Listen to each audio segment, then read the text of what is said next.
संपूर्ण महाराष्ट्राचं लक्ष लागून असलेल्या नांदगाव विधानसभा मतदारसंघ हा संवेदनशील म्हणून ओळखला जाऊ लागला।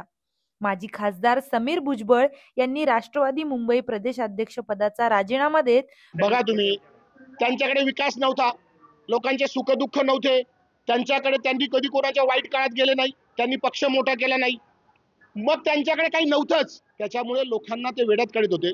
परंतु माझी मायबाप जनता, माझे पदाधिकारी महायुतीचे हे सुज्ञ होते, त्या घाणेरड्या राजकारणाला ते बळी पडले नाही, त्यामुळे मी त्यांच्या सगळ्यांचे आभार मानतो। संपूर्ण महाराष्ट्राचे लक्ष लागून जे होतं नांदगाव विधानसभा मतदारसंघात इथे माजी खासदार समीर भुजबळ यांनी मुंबई प्रदेश राष्ट्रवादी काँग्रेसचा राजीनामा देऊन निवडणुकीत रंगत आणलेली होती। विद्यमान आमदार सुहास अण्णा कांदे वर्सेस समीर भुजबळ। संपूर्ण महाराष्ट्राचे लक्ष लागून असल्यामुळे साम दाम दंडभेद सगळ्या गोष्टी या निवडणुकीचा वापर करण्यात आला, परंतु आजच्या 15व्या फेरीत 54,000 मताच्या आघाडीवर विद्यमान आमदार सुहास अण्णा कांदे हे विजयाची घोडदौड करत आहेत। याबद्दल आपण या नांदगाव मतदारसंघातील मतदारांकडनं निवडणुकीबद्दल ऐकून घेऊया।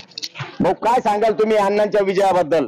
आज जो ऐतिहासिक विजयाची जी घोडदौड चालू आहे ती अशीच शेवटच्या फेरीपर्यंत चालू राहणार आहे आणि जे नांदगावकरांनी सगळ्या महाराष्ट्रासमोर एक उत्तम उदाहरण हे केलेलं आहे, इथे सगळ्यात धनशक्तीचा पराभव करून नांदगाव जनशक्तीचा विजय करत आहे। हा विजय फक्त एकट्या नांदगावकरांचा नसून पूर्ण महाराष्ट्राचा आहे। यामध्ये सगळ्यात महत्वाचा विजय आहे त्या लाडक्या ज्यांनी भरभरून अण्णांना मत स्वरूपी आशीर्वाद दिला आहे, त्याचा विजय आहे। का फिर से अण्णा लाखोच आहे। महाराष्ट्राचं लक्ष लागून जे होतं नांदगाव विधानसभा मतदारसंघावर, तर याच्यात लाडक्या बहिणींचा मोठा सहभाग आहे। मनमाड मधील महिला आलेल्या आहेत, त्यांच्याकडनं आपण जाणून घेऊ अण्णांना मताधिक्य जे मिळालं त्याच्यात लाडक्या बहिणींचा सहभाग आहे का? सर्वप्रथम सर्वांना जय महाराष्ट्र। अण्णा विजयी होणार होते हे निश्चित होतं, पण ही एक फॉर्मॅलिटी आहे विरोधकांसाठी किंवा जनतेसाठी दाखवण्याकरता।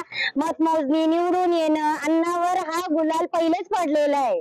राहिली गोष्ट लाडक्या बहिणींची, शिंदे साहेबांनी लाडक्या बहिणींसाठी लाडकी बहीण योजना चालू केली, त्यानंतर त्याच्यात अण्णांचं सहकार्य होतं। हे अण्णांमुळे, शिंदे साहेबांमुळे लाडक्या बहिणींना जे सहकार्य होत राहिलंय, त्यामुळे सर्वांकडून अण्णाचा व शिंदे साहेबांचा धन्यवाद करतो। आणि अण्णाचा विजय हा निश्चित होता म्हणजे होता, ही एक कल्पना निश्चित झालेली होती सगळ्यांच्या डोक्यात। सर्वात 2 मिनिट मनमाड मध्ये महिला आहे ज्या उत्स्फूर्तपणे कालपासून खूप जय्यत तयारीची वाट पाहत होत्या विजयाच्या गुलालाची। आज ती घोडदौड चालू आहे, त्यांच्याकडनं जाणून घेऊया आपण। सर्वात प्रथम सर्वांना जय महाराष्ट्र आणि जय भीम।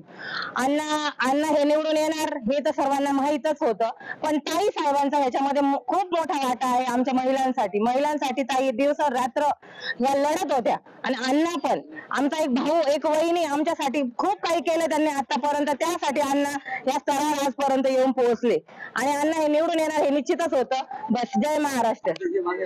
विद्यमान आमदार सुहास कांदे यांना कडवे आव्हान उभे केले होते, परंतु आमदार सुहास कांदे यांच्या धर्मपत्नी अंजुमताई कांदे यांच्या महिला सक्षमीकरण योजना भरभक्कमपणे राबवत आमदार सुहास कांदे यांच्या पाठीशी मताच्या पेटीतून आशीर्वाद देत मोठ्या मताधिक्याने विद्यमान आमदार सुहास कांदे दुसऱ्यांदा आमदारपदी निवड झाली आहे। मुख्यमंत्री एकनाथ शिंदे यांच्या लाडक्या बहिणींनी महायुतीचे उमेदवार भरघोस मताधिक्याने विजयी केले।